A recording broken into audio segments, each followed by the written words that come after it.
Jump off that exhausting hamster wheel and into balanced living with Dr. Marissa. Promise you joy in the mystery. Dr. Marissa, also known as the Asian Oprah. Her mission, to be a beneficial presence on the planet. Her purpose, to be your personal advocate to live, laugh, love, learn. Her life motto, don't die wondering. Take back your life with Dr. Marissa Pei. And welcome. You're tuned in to Take My Advice. I'm not using it. Get balanced with Dr. Marissa, the morning show here on KCAA, NBC News, CNBC News, and NBC Sports Radio Station, AM 1050, FM 106.5. Drive time first thing in the morning at 8 a.m. and then live on my YouTube TV channel every 9 a.m. weekday mornings. It is the station that leaves no listener behind and the home of Asian Oprah. Number one talk in the IE. Thank you very much. Number one FM in the IE. And I'm so delighted to be here. This is a show about hope and happiness, so there's no gossip, no scandal, and no headlines. If you want headlines, you have a plethora of places you can go to get that.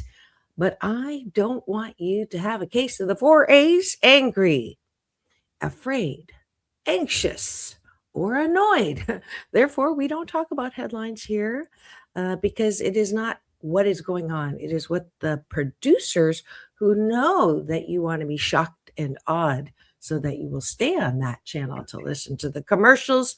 We don't have commercials here, just a break in the middle for news, weather, and traffic, and a word from a sponsor on that station. However, I have hope and happiness and topics and guests and series to that end, including Wednesdays, which you all know is time for Doctors in the House with myself and Dr. Tiffanie Tate. And who is Dr. Tiffanie Tate? Let me tell you a little bit about her. She is a U.S. Navy veteran. She is also the author of many, many, many books now. I can say that. When you started, you only had 2, I think. The first time you were on the show, you only had 1. She's also a board certified OBGyn from Compton, California. And she had a little mishap, which turned into a pivot and a new career, doing all kinds of stuff, including being my co-host on this show for 3 years now, I think, maybe a little more. Did you look it up? I did not, but yeah, I think it's at least been 3. At least been 3. All right. And her latest hat in the ring is to be a congresswoman. So please welcome back to my show, Dr. Tiffanie Tate.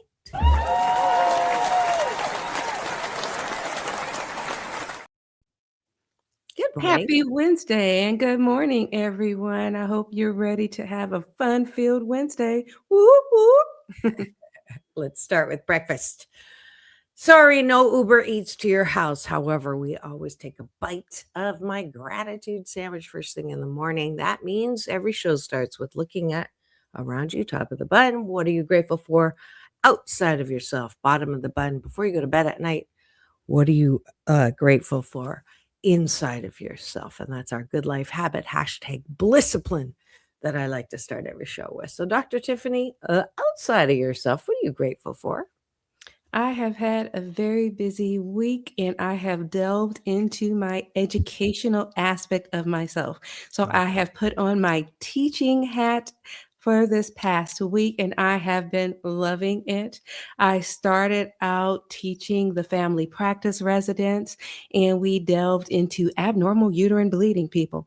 And I just enjoyed that because helping the next generation of providers who will be taking care of both you and I was a great thing.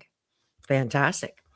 I am grateful for medical technology and medical sciences as we continue to look for a remedy for my blood clots. I got to see my hematologist yesterday, still sort of reeling from that. I'm going to give myself some time to process, which is part of my discipline before talking about it. And then also, I have my rotator cuff is hanging on by a tiny little tendon. So that is another area we're looking for remedies. And I'm ageless. My body does not seem to have gotten that message yet, but we are working on it. I'm grateful that there are solutions and that I've lived a really amazing life. What else are you grateful for? Well, I left the family practice residence in Temecula and went all the way to the elementary schoolers in San Bernardino and participated in the Dr. Me program. And I taught the elementary schoolers the introduction to anatomy, and I gave them white coats and stethoscopes to stimulate them into potentially either going into medicine or engineering or whatever, because science, technology, engineering, and math, it can lead to careers in plumbing and either becoming an electrician. So no matter what they decide to do, they are our future leaders, and we need them whether they go to a trade school or a professional school. And I just really enjoyed that I introduced them to anatomy and the body systems. So I had a great experience doing that yesterday. Awesome. I am grateful that I keep getting recognized as someone who is doing positive things in the world. More messages are coming in and more recognition, and people recognizing me in public. Not a gas station this time, but just walking around and running errands, and that is always a very good thing. And of course, hitting 4.7 million impressions on the YouTube certainly helps with that.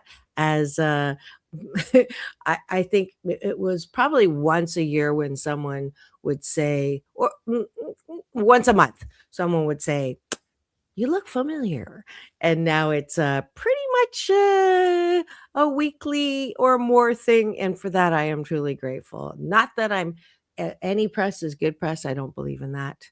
In fact, it was at Christmas time at your brother's house when I almost got into it with someone Mhm. around that, but will remain nameless.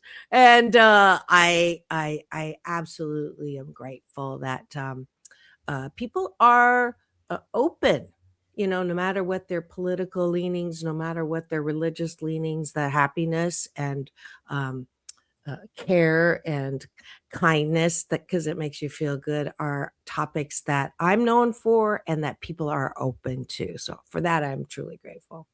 Let's go to the bottom of the butt. All right. What do you like about yourself? Now, this is weightlifting for your mental health. My belief system is that good mental health starts with liking yourself. Because frankly, my dear, if you can't approve of yourself, how the fuck do you expect anybody else to approve of you? So we use this part before you go to bed. It's a model for you to, instead of thinking about, I forgot to do this, and I'm not, what they said was true about me, and how dare they say that about me? Uh, Guaranteed not a good night's sleep. Instead, I want you to think about what you like about yourself, what you're good at, because everybody is one of a kind, wonderful, and has a unique gift and talent, or more than one. Multi hyphenaticism included. And to go to bed like that is, I think, the best way to wake up too. So, Dr. Tiffanie, what do you like about yourself? And thank you for that heart somebody just put into the comments. I like when I am faced with a challenge that seems insurmountable. I don't take it as defeat. I look at it, I assess it, and I say, okay, I will figure out a way to overcome it.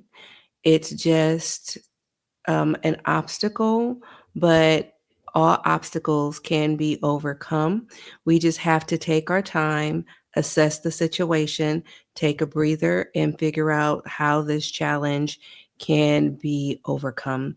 And I take the time to assess it and realize, okay, take a beat and let's figure out how we can do this. Awesome. And I appreciate that I'm a multitasker as I do this story on Insta telling people it's time for doctors in the house, that I can also do that and do the bottom of the bun, which is I appreciate my ability to keep the front door shut, because there are times when to speak may have consequences. Everybody has a right to their opinion, but everybody does not have a right to my opinion. Everybody has the freedom of speech. However, you have to take responsibility for what you put out there as people are learning, which is a good thing. So go ahead and shoot your mouth off, but don't make sure you're not shooting yourself at the same time. And a knee-jerk reaction is definitely a grounds for being called a jerk. So I appreciate that I have learned these things. Yeah, I think we did a show about that, like consequences, right? Yeah. Well, we can never do enough shows about that one, I think. All right. That's great for having breakfast with us. Thank you for joining us. I don't see anybody else having breakfast specifically chatting in the comment. I call it my cashew gallery, but please do this on your own. You can do it in the car. Just don't write it as you're driving, but you can certainly speak to the person that's with you, or have your kids start this really good life habit. I had my kids start this. What am I grateful for? When they were 4 years old, and they continue this good life habit on their own, and I'm really grateful for that. But thank you for joining us for breakfast. That's excellent. Yeah. Train them up. It's never too early to flip them, slap them. No. Don't slap them. No. What do you say, Dr. Tiffany? Smack it and take it and flip it upside down. That's what I meant to say. Oh my goodness gracious. That was a non-Freudian slip. Oh, now we have some action in the cashew gallery. Cashew gallery. Lisa D. Farr is the captain today of our cashew gallery. Thanks for joining us, and thank you for the comments. I appreciate your sharing good life habits. Thank you, Lisa. And what is the topic for today? It is I'm gonna lean in for this because I want you to pay attention. Loving toxic people. And then I felt that was a little judgmental. And so I said, we're not judgmental people. So this is loving people with toxic behavior. Because remember, we listen and we don't judge. And so I want you to think back and say, have you ever loved someone who hurt you or drained you? And just reflect for a moment. I know I have. And have you ever loved someone and they made you question your worth, your sanity, or your boundaries? It could have been a parent, a partner, a friend, a family member. And you could possibly even still love them, even though loving them cost you more than it gave you. These are things that make you go, And that's why this subject is more important than ever. So today I wanted to talk about loving people with toxic behavior. And you can do it without losing yourself. So I thought it was an important subject. Absolutely. And I am listening. I'm just putting up the story so that you can all tune in. And as usual, I ask Dr. Tiffany, why did you pick this topic? Well, it was important to me because the statistics are very grim out there. I was in a conversation with a friend, and we were just talking about the nature of things, especially with Valentine's Day coming up.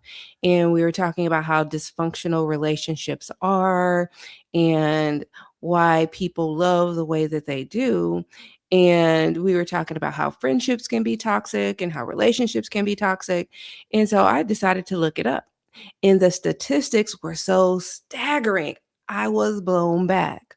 So, when it comes to toxic friendships, 84% of women and 75% of men report having been in a toxic friendship.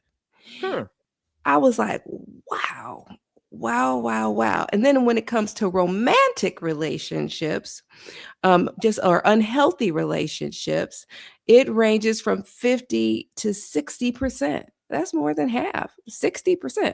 And then it says out of those, 50 to 50% report psychological aggression in those relationships. And 82% of the people just stay in the relationship. Wow. That Yes. those are disturbing numbers. Mm-hmm. And so it says 82% experience. I'm sorry, 82% of the individuals have a psychological experience, and I'm sorry, 60% stay in the relationship. So I mean, it's still high of the people who stay in the relationship and refuse to leave. That is a little disturbing. Although I'm kind of not surprised about it because I'm one of the 7 out of 10 of us who've had childhood trauma, and that's the majority, by the way, if you didn't notice. So why do we think there's something wrong with us? However, one of our habits is we grow up in toxic, we recognize toxic, toxic is normalized, we attract toxic because we are toxic, and then we stay in toxic. But So it starts in the teen years. So you learn to have a bad relationship as teenagers. It says reports indicate that over 60% of teens stay in unhealthy or toxic relationships. So I'm thinking, okay, oh, toxic teens end up with toxic adult relationships. So I'm thinking, okay, as adults, we don't even think about talking to our teenagers about the type and nature of their relationships. So I'm like, oh wow, we wow. really need to start educating ourselves and have healthy relationships so we can demonstrate that to our young people and even talk to them about the type of relationships that they have. Because I never even thought about talking. I mean, we talk about sexual health and, STDs and STIs, but we don't even talk about, okay, what is the quality of relationships that the teenagers have? We're like, oh, that's cute, teen love. But we don't say, okay, what is the type of mentality you have? What is the type of behavior? Are they treating you well? What is the psychological behavior you're having in your relationship? I mean, my mind was blown. I was like, poof. Yeah, yeah, and what's coming to mind is just those market examples, that led up to the Me Too movement, as well as, all of those documentaries about Jeffrey Epstein and also not Snoop, sorry, Snoop Dogg. Who am I Did he? thinking of? Yeah. So where you look at this and you go, how could they not know? Right? That being Mhm. invited to what how could they and if we don't talk about this, like Dr. Tiffany says, in school or at home or somewhere, of course they're not gonna know, Mhm. or they're gonna think that's just the way it is, right? The casting couch, that's just the way it is. You're gonna Mhm. have to put something out, that's just the way it is. And yeah, so let's talk about it. And I want to put the moose on the table, which y'all know is my Canadian version of talking about the elephant in the room. I had a guest yesterday, and I used this without explaining it, not knowing, not realizing. I figured everybody knows what about the moose on the table, but um, the what are examples of toxic behavior, Mhm. so that everybody now can go, use this as a teaching tool for your kids. Hey, with listening to the doctors in the house and wanted to make sure you understand, oh, mom, I don't want to talk about it. That was my kid's reaction. And it's like, I'm sorry that you don't want to talk about this. It is embarrassing, but nobody's watching. And I want to make sure you know what is toxic and what is not toxic, because I want you to be as much as possible in non-toxic relationships. So here we go. Yeah, What are some absolutely. common things that people do that can be considered toxic? Yeah. Now, first, I want to make sure, again, we're not trying to be judgmental. This is meant to help you because people don't stay in toxic dynamics because they are weak. So that's the first thing. We're not trying to say that you are weak. People stay in these types of relationships because they're human. So if you are in this type of dynamic, you're doing it because you are human. Many of us learned early that love meant endurance, over functioning, people pleasing, staying quiet, and being the strong one. So Forgiveness. those were just kind of myths. Okay. So some of us were Yes. taught, yes, absolutely. Some of us are taught that being loved meant that you are being needed or fixing or saving someone. That is just how trauma bonds are formed. So let's just put that out there so we can start dispelling that. You don't just need have to love somebody like that. So you don't just love the person, you love hope and that potential. So we want to start breaking down those myths from that point. And you want to start moving and delineating love versus attachment. Okay. So Or remember less. that, right. And remember that boundaries are not punishment. You want boundaries to protect you. And remember that love is there to help nurture you, and it can be a beautiful thing. And so this is where it gets really deeper, because setting boundaries can sometimes bring guilt and fear and anxiety, and that's not what we're trying to do. We're trying to help you, and we're trying to help you get to a point where you can actually grow. So healthy love is going to feel safe, consistent, repair after conflict, and have mutual respect and emotional accountability. Right. And let's qualify and do a disclaimer right now. This is Doctors in the House. I am a PhD, excuse me, in organizational psychology. Dr. Tiffany is a medical doctor. Neither one of us are clinical psychologists or psychiatrists. So we are not giving official medical advice. So we are giving coaching advice, which we both do on the side or in the main. This is free advice that you have on this show, but we do not mean to be the what is that? This is not official, prescriptions or diagnoses at all. So we want to be clear about that. All right, go ahead. Yes, absolutely. And so, what we are talking about here is that when you are dealing with people with these types of behaviors, things that you can do to help delineate and protect yourself as you guide your way out of these situations. And I think what you'll see is boundaries are simply statements of what you will do to protect yourself for your well-being. Like, for example, I'm willing to talk, but not willing to be talked at while you're yelling. Okay. So before that sounds a little like solution. So I just want to make sure we honor the it is this way, the moose on the table, the ugly reality of what goes on in toxic behavior before we go to solution. So examples, and I like personal examples. If you have them, please put them in the chat where you have personally identified or personally experienced toxic behavior. So I'll start my well-meaning, but sometimes more mean than well. The behavior was, it's all your fault. So if someone's constantly saying to you, it's all your fault, right? You're a horrible, whatever that is, daughter, friend, kid, right?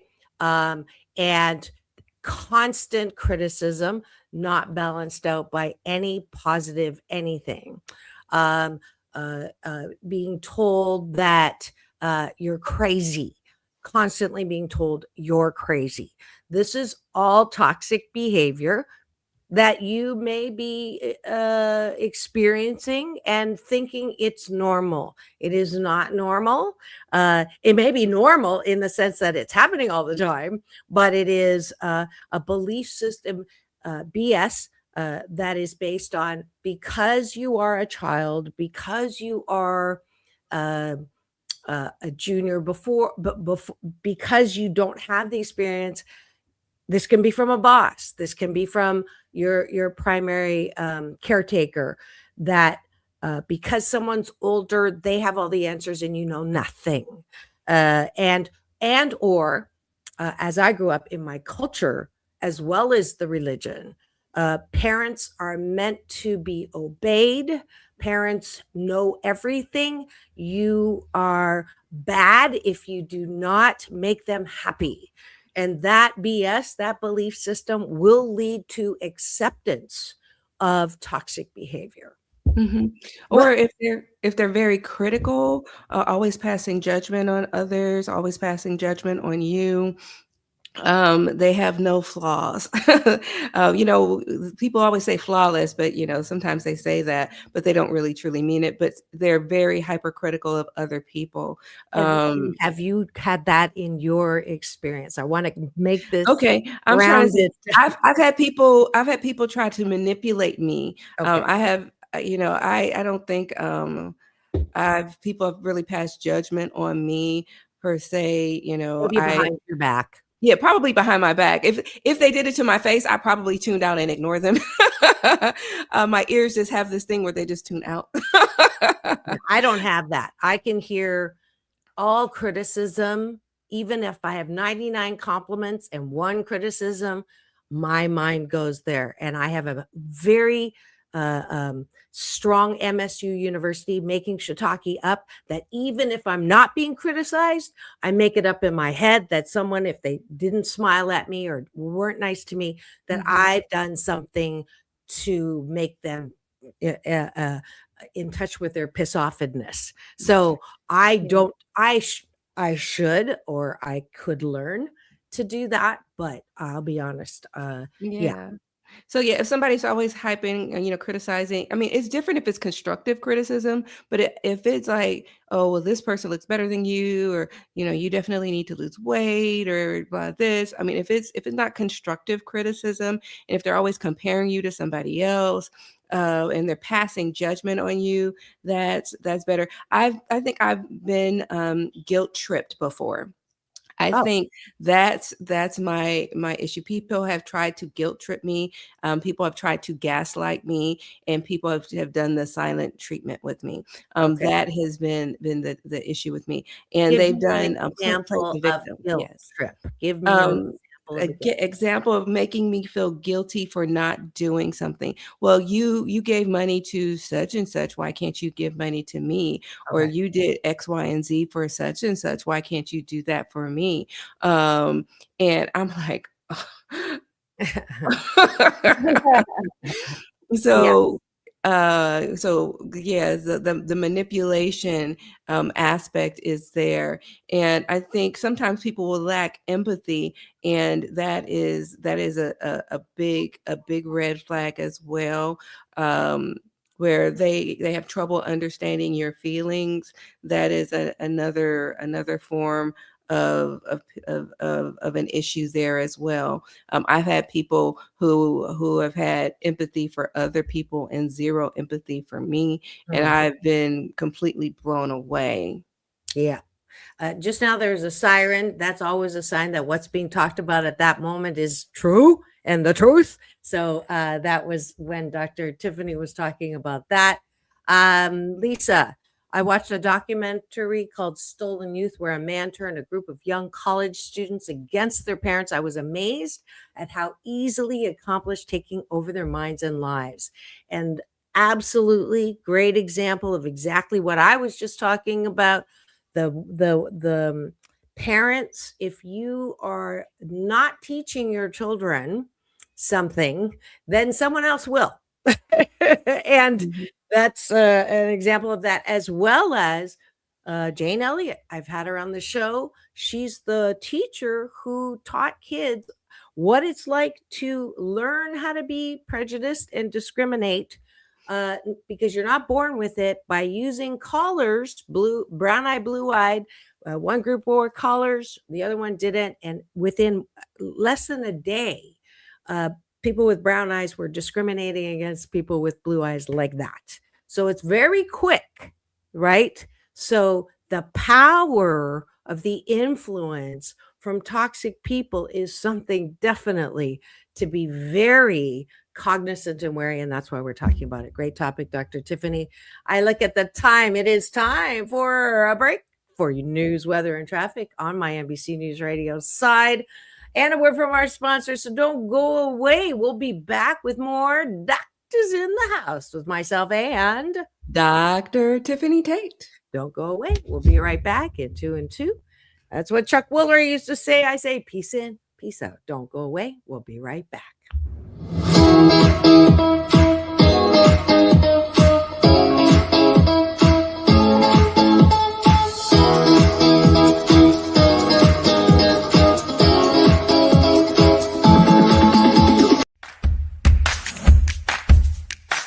Well, she has been dubbed the Asian Oprah, and she just wants all of us to be happy.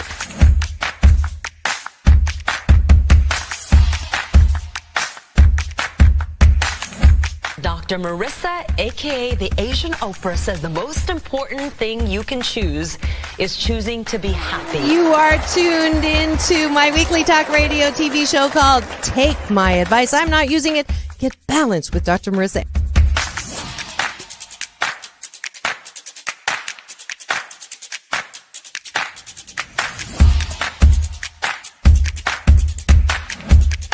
That's the idea for Dr. Marissa Pei's new book called 8 Ways to Be Happy. Many of us say, I am my own worst critic. Nobody's harder on me than I am. And my response to that is, stop it! Why are you doing that to yourself?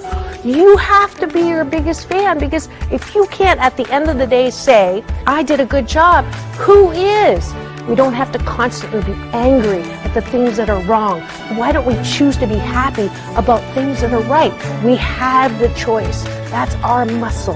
And life is so amazing if we can see it. Hello, my name is Dr. Tiffanie Tate, and I am running for California State Senate. Please visit my website at votedrtate.com. Learn more about me, how I can help you. I want to improve healthcare. I want to improve the economy, and I want to improve social justice. I am a board-certified OBGyn, veteran officer of the United States Navy, and I understand the needs of our economy. I will help bring what is needed to help promote the legislature and help improve the economy, because I was raised by a single parent and I know what it takes to make the ends meet. Please visit my website, learn more about me so that I can help you. My name is Dr. Tiffanie Tate, paid for by Dr. Tate for Senate.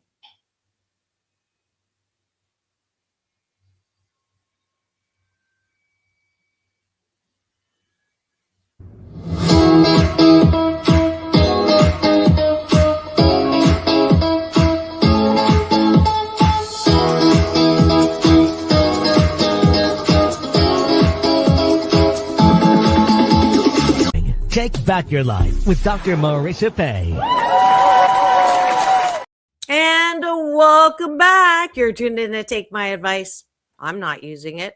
Get balanced with Dr. Marissa, the morning show here on KCAA, NBC News Radio, home to the Asian Oprah, #1 talk in the IE. Thank you very much. Streaming everywhere. iHeartRadio, Spotify, iTunes, TuneIn, Audible, Amazon Music, Tiki Live, Rumble, Podchaser, Spreaker, and of course my Show Central, my YouTube TV channel, now with 4.7 million impressions. Thank you very much. And consecutive 720 weeks. They said I wouldn't last a year because I wouldn't talk about headlines, but 13 plus years later, I'm still here. And thank you for continuing to support this show about hope and happiness with topics, guests, and series. To that end, today you can see in studio we have Dr. Tiffanie Tate, U.S. Navy veteran, as well as OBGyn, board certified, speaker, teacher, and now running for Congress. Please welcome back to my studio, Dr. Tiffanie Tate.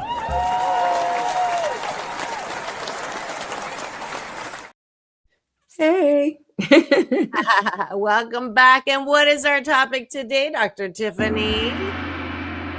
Loving people with toxic behavior. It was kind of funny when she first texted me that. She did say, what is it? Loving toxic people. And so I saw it and I put it up. And then she goes, oh, wait, that was like too judgmental. Too late. I already introduced it yesterday in the promo. So anyways, so we spent, because I insist on first half of the show talking about reality and how it is a common thing that our happiness is negatively impacted by toxic people around us. And now it's the second half of the show where we focus on solution. I don't talk about problems unless I balance it out with solutions.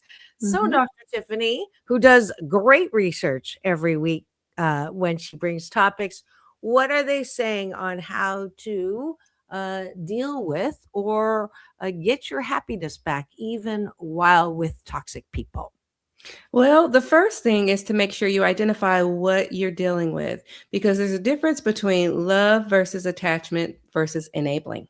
So we need to know what it is that you're dealing with.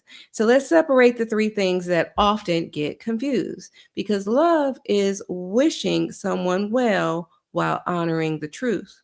And attachment is needing someone to change so you can feel okay. And enabling is protecting someone from the consequences of their behavior. And so you can love someone and still say, I will not tolerate this. And I think we really have to know what it is that we're dealing with, because a lot of times people are not willing to walk away, because you can love someone and still walk away.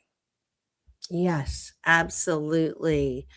I just had a thought to put in, and let's see if I can put this up there. Do you see anything yet? I put in, what songs promote or romanticize toxic, codependent, and abusive relationship, often highlight themes of jealousy, intense pain, and unhealthy obsession as signs of passion. Love on the Brain, Love the Way You Lie, Every Breath You Take, and Vampire. Interesting, huh? Yeah. Yeah, because this is this is what your kids are seeing as healthy love. And I'm thinking just the way that I grew up thinking that love means, those love is never having to say you're sorry. Do you remember that? Mm-hmm. It's like, hello. Yeah, you're kind of getting brainwashed. But see, real love does not require you to betray yourself. And here's a line I want everybody to remember. You can love someone deeply and still refuse their access to you. Ooh. Say that one again. You can love someone deeply and still refuse their access to you. Ooh. That's really good, because that is not what you usually think when someone you just want to get away from them. I just don't talk to them. I just don't see them. Well, that is kind of that though, isn't it? Yeah, No, because access is earned through respect, accountability, and care. So you can say, I don't know, this is one of those, someone told me the way my mom treated me with the fat, ugly, and clumsy and the physical, that I had every right to limit access to my kids. to her in case, that continued. And I couldn't do that. I don't know if this is a topic for another week, but it's a big one. Yeah, I mean, it is good because love does not mean unlimited availability. It just doesn't. But it just means that, because boundaries are often misunderstood, but we've already talked about that. But when it comes to, there are certain circumstances when love does require distance. Sometimes loving someone means stepping back, not because you don't care, but because you do care. Yeah. Yeah. I like the way that sentence that I stopped you from going further with before the break because it was solution. That list of saying, what was it? If you remember, you said, I'm willing to talk to you, but I'm not willing to talk while you're yelling at me. Mm-hmm. That's a good example or a statement, what you're saying, right? Yes. And then Lisa's like summarizing, which is great. These are all toxic behaviors: gaslighting, backstabbing, backbiting. And unfortunately, she's having it at a committee. I'm sorry that's happening to you, but I absolutely know what it is. Having someone come to me and say, I don't know whether to tell you this or not, but when you missed the meeting on the phone, your name came up and it was not very positive, and I didn't know whether to tell you or not. And boy, did that just throw me to I was like, in fact, I was in the middle of writing the book. I actually wrote it into the book. and used it as an example of what to do, and it's not a easy answer. We will do another show on that one, but the fast forward, Lisa, 5 years later, that same group invited me to do something real big, which is like hilarious, right? So the more you can not take stuff personally, the better. I think that is the short answer solution. There's a siren saying that is the answer. Yeah. And the reality is, if you want to leave a toxic relationship, it is hard, not because you don't know it's unhealthy, but because of attachment. There's usually some hope, some fear, some guilt, or a history that keeps you stuck.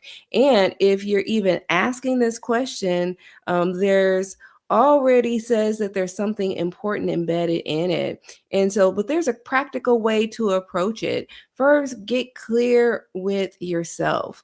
Before you leave, kind of strengthen that clarity.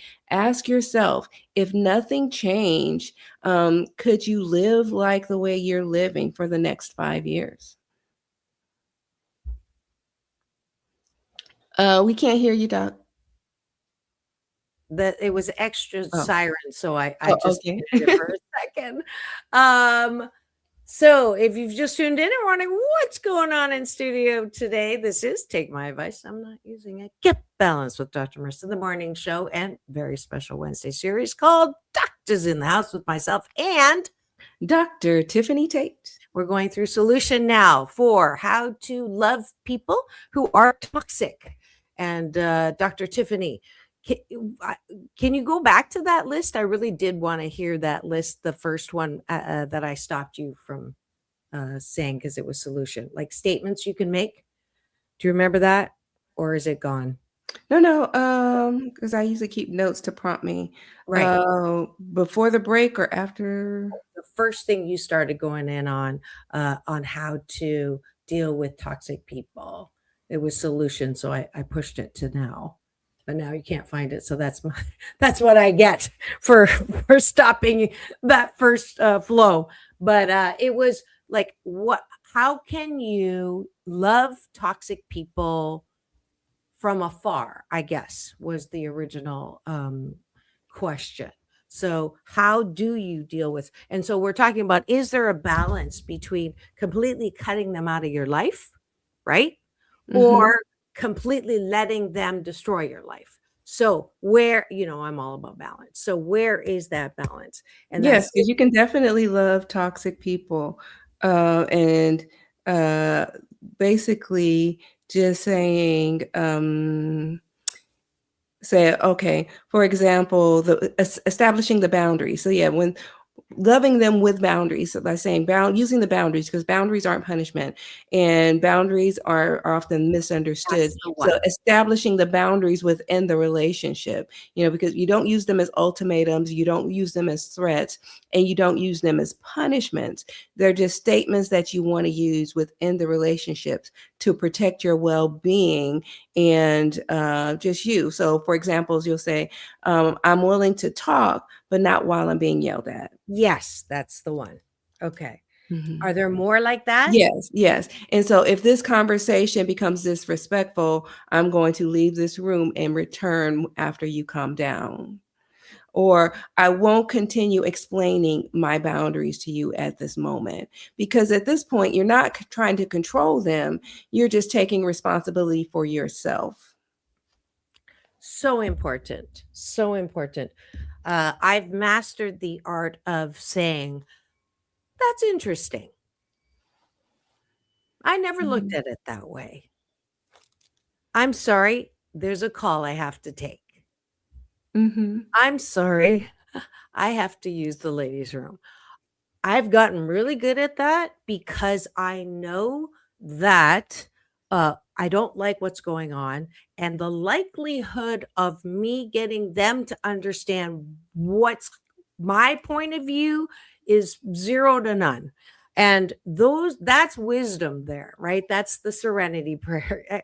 Yeah. Serenity to accept the things I cannot change. I can't change that person and their BS, their belief system about me. The courage to change the things I can, which is not to get in the argument, not to pick up the end of the rope for the tug of war, not to poke the animal, and the wisdom to know the difference. Another time I can address this, or maybe never, right? My rule is, do I want to have a relationship with this person, or do I have to have a relationship with this person? If you work for this person, you kind of have to have a relationship with them. All right. So in that circumstance, you might want to figure out how to use HR or do something. I coach on, win-win situations in businesses. That's part of my work. So how can I have a carefrontation? That's from Arlene Hilton, who's a friend who taught me how to have carefrontations and exactly what a carefrontation is. Can I have a carefrontation? If this is a person that you will never see again or can love from a distance, don't have it. And it's interesting. The people who benefit from your lack of boundaries will be the most upset when you start to create them. Ooh, interesting. I think we've all experienced that, right? Yes. Yeah. And pushback does not mean that you are wrong for creating boundaries. It just means that the dynamics of the relationship are changing. That's all that means. And so the right people will adjust and the wrong people will protest. And it's okay. That's what growth is. Yeah. Yeah. Yeah. I mean, we're both parents. Let's put that moose on the table, right? There comes a time when, at the beginning, I love you. And Mom, what do I do about this? And Mom, what do I do about that? And then then we get in the transition. And I can remember clearly when my daughters would say, ask me a question. And I would have to say, do you want me to answer in a way that I want to answer or in the way that you want me to answer? Because they have opinions or they have a comment behind the question. And then it was, I don't want to know what your answer. Well, I don't want to answer. I just want to sit here and let you listen. And I just want to keep talking. I'm like, well, why are you talking if you really don't want me to answer the question? You want advice, but you really don't want advice. Yeah, exactly. You only want advice that you like, right? Yeah, you cannot have your cake and eat it too. But yeah, So if you are feeling like you're in a toxic relationship, here are a plethora. I used that word twice today. I love that word. A myriad of ways in which to respond to the people. I'm sure you have more research there. Oh yeah, absolutely. And well, when we were talking about sometimes you might need distance in the relationship. Mm. If your nervous system is always on edge, you feel drained after interactions. You're constantly defending or justifying their behavior, or your growth threatens them. And here's the grief that many people don't talk about. You're not just grieving the person, you're grieving the relationship that you hoped for. Mm. Yeah. Yeah. I never had the relationship I hoped for with my mother until the last time I saw her, which is really such a beautiful gift and miracle. It was April of last year. It was my last trip to Toronto, and the trip I got the last blood clot. But when I came, she hugged me, and she's never hugged me in my life. She'll hug me back, but she's never hugged me. And that visit was so incredible. And she, hugged me, which I'm so grateful for. And I actually wrote it in the screenplay in the final scene before she had done that. So that's like kind of the woo. But yeah, the great point, Dr. Tiffanie. I think the hopes, hope springs eternal. What did they say? But sometimes that hope can keep you in toxic relationships that are really not good for you. And again, this is a common thing that happens with those of us who've had childhood trauma. We keep hoping, we keep going to the tractor for milk. We stay in relationships hoping that they'll change. Tony Tennille from the Captain and Tennille, one of my biggest watched interviews, the one that's saying, love will keep us together. Ironic. She wanted the captain she was kept hoping he would become a loving, positive person, and never did. So year 39 of the marriage, she left. So It's so painful because that's the real loss. And sometimes you have to let yourself feel it. And you can love someone and still accept that they are not capable of loving you in a healthy way. it's a cliche term, and I used to hate it because I disliked anything cliche, especially psychobabble. As a psychologist, kind of funny saying that, but I'm a business psychologist. But that expression, they did the best that they could do, is truly a beautiful way to help yourself release that pain and angst and hope, negative, damaging hope, right? By saying everybody does the best that they can with the time they have and the resources they have, including yourself, but especially people that should have known better. I can spend the rest of my life blaming my mother or my father for things they should have done. But honest to goodness, I know to my toes, they did the best that they could. They could not do any better than they did. If they could, they would have. And my acceptance and loving them in what they could do has freed me to a life that is free. And that's from my chapter out of pain and bondage into freedom. So Yeah. The reality is that you are not cruel for choosing yourself. You are not heartless for walking away. You are not wrong for needing peace. And compassion without boundaries is self-abandonment. And the love that costs your mental health is too expensive. You can love deeply, you can be kind, and you can be compassionate. And it is okay to stay if that is what you want to do. So we are not giving advice to tell you to leave. We are not giving advice to tell you to stay. We are asking you to be at peace with whatever decision you decide to make. Mm-hmm. And we're coming up on final word, but I wanted to address Lisa's here experience. So she was talking about her own toxic relationship with this committee, and she's drained by that reaction. Mm-hmm. And, here's my short advice, and I'm happy to announce today that I will be doing once a month Get Happy Power Hour. I haven't exactly the title of it, but just a once a month place for people to come for solution to coaching in a small group setting. And it'll be every first Tuesday of the month at 7 p.m. So just to let you know, that'll be up on my website soon. But Lisa, there are so many things that you can focus on. Obviously, whenever you focus on this committee and what they did to you, you're drained. So my advice would be focus on something else right now that doesn't drain you. That's as easy as that. But it's in my face. No, you're keeping it in your face.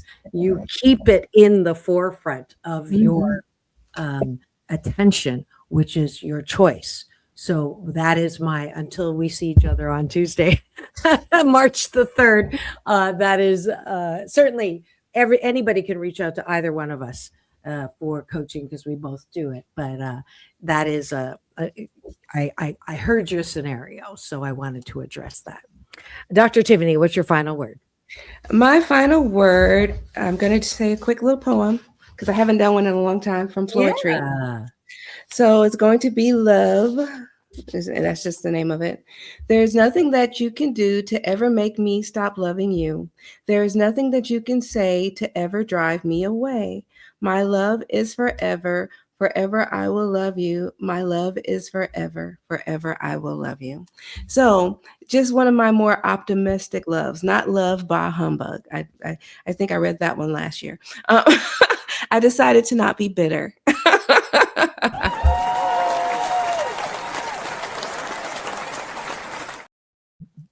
Great balance out.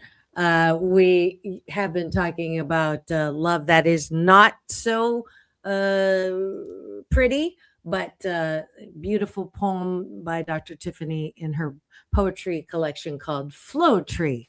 And that is the first time she was on the show. I'll have to find that interview long time ago when she was first publishing that. My final word is, this is my order. My UPS man, universal power source, God, whatever you want to call it. First. Second is not everyone else. Second is you. So third is everyone else. So how are you loving yourself in your relationships? Are you allowing people to make you unhappy? Which honestly, nobody has the power to do that. If you're choosing your happiness first, that means you are managing your love relationships, not vice versa. Toxic relationships, you're allowing people to manage your relationship, and loving yourself means you are managing your own relationships so that you can put a little protection around you against toxicity. And that's my final word. Thank you, Dr. Tiffanie. Great topic, as usual. She chooses them wisely. And I hope you've learned a little bit and felt some relief from your own unhappiness in your toxic relationships. I was going to say, have the best toxic relation. No, we're not going to.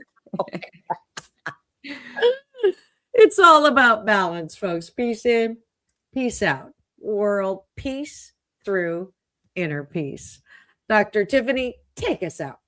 Now go and have the best day ever.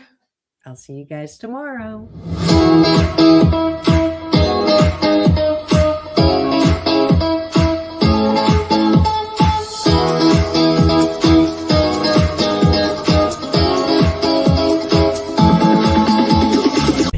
Take back your life